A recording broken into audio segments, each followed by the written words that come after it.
Iesu a'i ddisgyblion i gan a Galilea, gwesteion mewn parti, briodas yn y dre, ond hanner ffordd drwyad roedd na broblem fawr.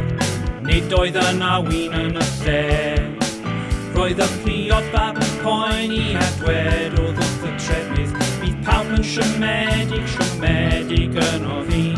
Aeth Mair mam Iesu weld be oedd yn digwydd, a throdd at y gweision dwedodd hi.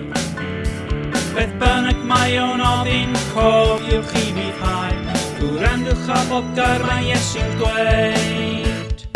Peidiwch byth â choedi oherwydd mae o'n gwybod bob amser y peth gorau i'w wneud.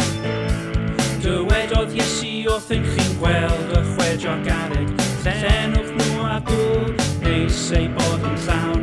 Fe ddaethant hynny a mynd at beth i'r trefnydd, ar ôl ei flasu dwedodd mae'n dda iawn.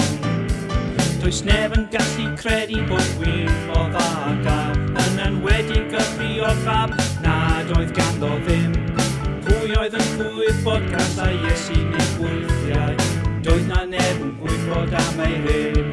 Felly beth bynnag mae o'n ofyn, cofiwch i fyddhau, gwrandwch a bob gair mae Iesu'n dweud. Peidiwch byth â choedi oherwydd mae o'n gwybod bob amser y peth gorau i'w wneud. Beth bynnag mae o'n ofyn, cofiwch i fyddhau, gwrandwch a bob gair mae Iesu'n dweud. Peidiwch byth â choedi oherwydd mae o'n gwybod bob amser y peth gorau i'w wneud. Bob amser y peth gorau i'w wneud.